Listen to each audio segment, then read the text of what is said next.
bring in Dr. Todd Green. He teaches at Luther College in Iowa. He's associate professor of religion there and an expert on Islamophobia. All right, based on my comments so far, Doctor, am I making any mistakes? Well, I can make a couple of observations if that's okay, Bill. And by the way, thanks for having me. On the FBI statistics, what we see there is a trend, an upward trend over the past number of years, that actually in 2015 and 2016 and 2017, we have some of our highest numbers in terms of anti-Muslim hate crimes, amongst other rises in hate crimes as well. But what we also have with the FBI data is significantly underreported numbers on hate crimes, and that's something the Department of Justice itself admits to. Somewhere in the neighborhood of 54% of all hate crimes are actually not reported at all. So would you say that there's an epidemic of hate crimes in this country?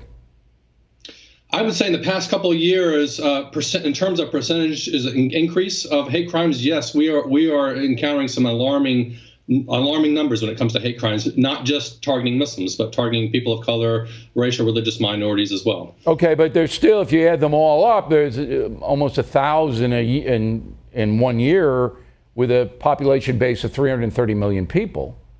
Doesn't seem to be. We have to take into account, too, this will be the same case, say, for example, with the Jews being targeted, in terms of what percentage of the population they make up. Over 300 million people live in the United States, but Jews and Muslims make up a very small percentage of that population. Muslims make up somewhere around the neighborhood of 1.2% of the population. So their experience of these hate crimes is much more significant than it would be for someone like me, for example. Would I be wrong in saying that any hate crime one hate crime is too many, but there is not an epidemic of hate-driven assaults in the USA? Because that's my belief, based upon the stats. Now, unreported, I can't analyze. But based upon the stats, if you go to Dearborn, Michigan, where many Muslims live, you go to Minneapolis, if you go to black neighborhoods in New York City, where I am, you're not going to find fear on the streets in those communities that they're going to be attacked because of their religion or skin color. You will not find that.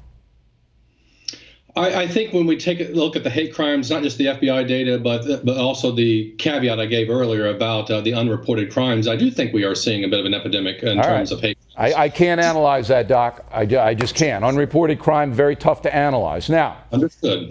Just would you be able to pinpoint for my audience what it is that drives people to be violent against Muslims? Let's take Muslims first.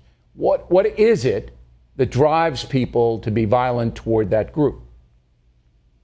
Well, my theory basically on most violence targeting racial and religious minorities, and we'll use Muslims as the primary example here, is that rhetoric, and particularly rhetoric from people in positions of power, such as politicians or journalists who have access to major platforms of communication, that is usually the precursor to this kind of violence, or at least some individuals, like the individual in New Zealand, taking matters into their own hands, even if that certainly is an exception to the rule.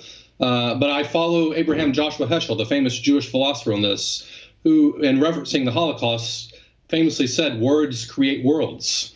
The Holocaust didn't begin with concentration camps and gas chambers. It began with rhetoric. It began with words, casting Jews as enemies, as others, as threats to German identity and German national pride. And these are the precursors to some horrific things that came after that.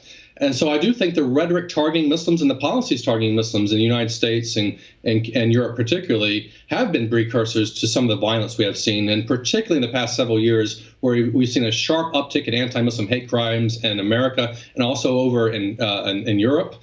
This has run parallel, at least there's a correlation you can say, between the anti-Muslim rhetoric coming out of election campaigns and the hate crimes that we're seeing. So the rhetoric and the policies are important ingredients to understanding and making sense of the violence targeting Muslim communities.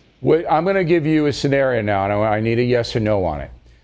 I have reported that violence in Germany and in Sweden, those particular countries, those two, all right, the new violence, most of it, according to the police agencies in both countries, is generated by Muslim immigrants who have come to the country in the last 5 years. Now, I have reported that. Would that be a stimulator, in your opinion, for somebody in America to go out and attack a Muslim? If that data was true, no, it would not be It is stimulated. true. It's absolutely true. But I don't have that data in front of me, so I can't Well, Doc, come on, Doc. Well, that's easy data to get. You pick up your little machine, you punch up Sweden violent crime or German violent crime, and it'll unfold right before your eyes. So don't question it because it's true. But my query to you is, I'm a reporter.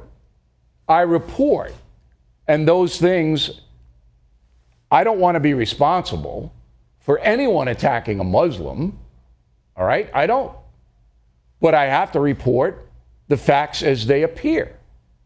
So you seem to be saying that when President Trump or someone else who is concerned about a violent trend generated by Muslims, certainly ISIS was that reporting it may stimulate people to hurt other Muslims. You seem to be concerned about that. If you're projecting upon all Muslims in Europe or all Muslims anywhere, not all, but you have to report what happened. Look, nobody thinks every Muslim is violent. That's infantile. The way you frame this matters in terms of Islam hates us. That's the language of Donald Trump. When you flirt with Muslim ID cards and Muslim registration systems, that's targeting all Muslims. It's treating them all as a suspect population. If you take what a minority is doing, and even just saying that this is Muslims doing that, not immigrants doing that, right? This must have something to do with religion. That's not objective information you're providing. Right. That is your particular interpretation. I'm not here to defend overblown rhetoric, and certainly We've had that from President Trump, and we've had it from the Trump haters. We've had it for both. I mean, the Trump haters overblow their rhetoric, and the president overblows his rhetoric, and that's the truth. Let me give you one more question, which is fascinating to me. You know Congresswoman Omar. You're in Iowa. She's in Minnesota. And she came out and she said basically, look, if you have an allegiance to Israel, then you are an American. And then she threw in some money stuff about the lobbyists who try to help Israel in America. So she went on the record and she said that.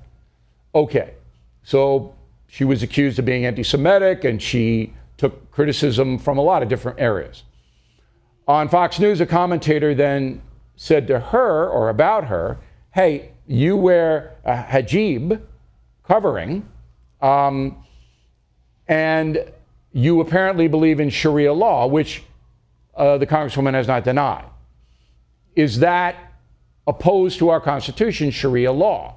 So it was a provocative question, and it was no doubt that Jeanine Pirro, the woman who said it, doesn't like Congresswoman Omar, no doubt.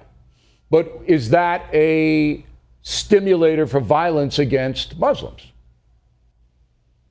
You mean Judge Jeanine's comments on Fox? Yeah. I mean, she asked the question whether this woman's loyalty was to Sharia or the U.S. Constitution because the Congresswoman questioned Americans' loyalty if they supported Israel. So she asked a question along the same lines. Sure. I would say that a question like that feeds into a culture of hostility and hatred towards Muslims because it presumes that... So she shouldn't have asked the question, you don't think? It presumes that because she's Muslim, she somehow that it's a legitimate question to ask whether she can be loyal to the United States, and that's not the kind of question we ask of other religious communities. Independent. She didn't mention one policy position that Representative Omar has articulated that would be anti-American or anti-constitutional. She drew on shallow stereotypes of a Muslim woman wearing a hijab and something about Sharia. It's supposed to scare us. It's basically a form of fear mongering. Was the criticism directed at Congresswoman Omar legitimate in your opinion? Well, I didn't hear your question. Was the criticism directed at Congressman Omar legitimate in your opinion?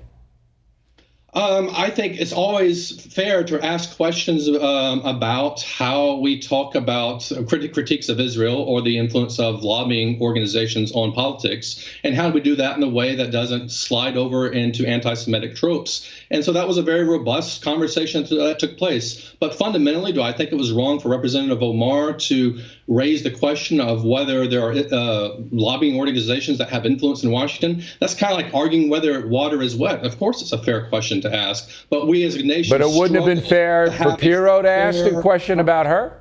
It's not fair for Pirro to ask a question about Omar? What was she basing the question on? Nothing that Omar's statement, Omar's appearance. As a Muslim.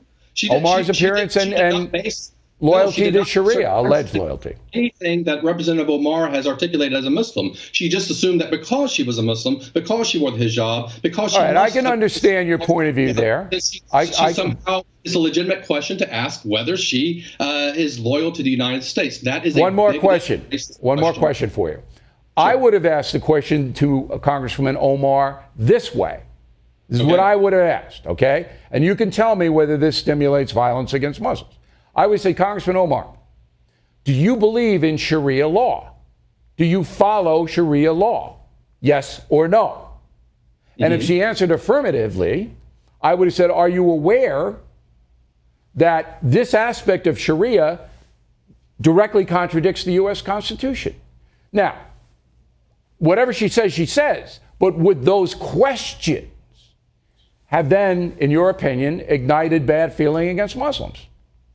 The question itself would still contribute to an atmosphere and a culture of hostility, in part because it has again, a stereotypical view of what Sharia is, as opposed to just what many American Muslims understand it to be, which is a blueprint in which they try to live a good life, be ethical, how they treat their neighbors, how they worship, how they prepare for prayer, as opposed to these insidious stereotypes about Sharia as being. You're cutting a lot of slack on the other side, though, Doc. You know that. You're cutting them a lot of slack. It's a triple standard, not a double standard, about what can be questions and what can't be questioned. Everyone the benefit of the doubt? Let's give Muslims the benefit of the doubt in the United States. Why shouldn't we? You know, I believe that we're all equal. Everybody's equal in this country. And if one person is questioning, the other person can question as well. Very good discussion, Doc.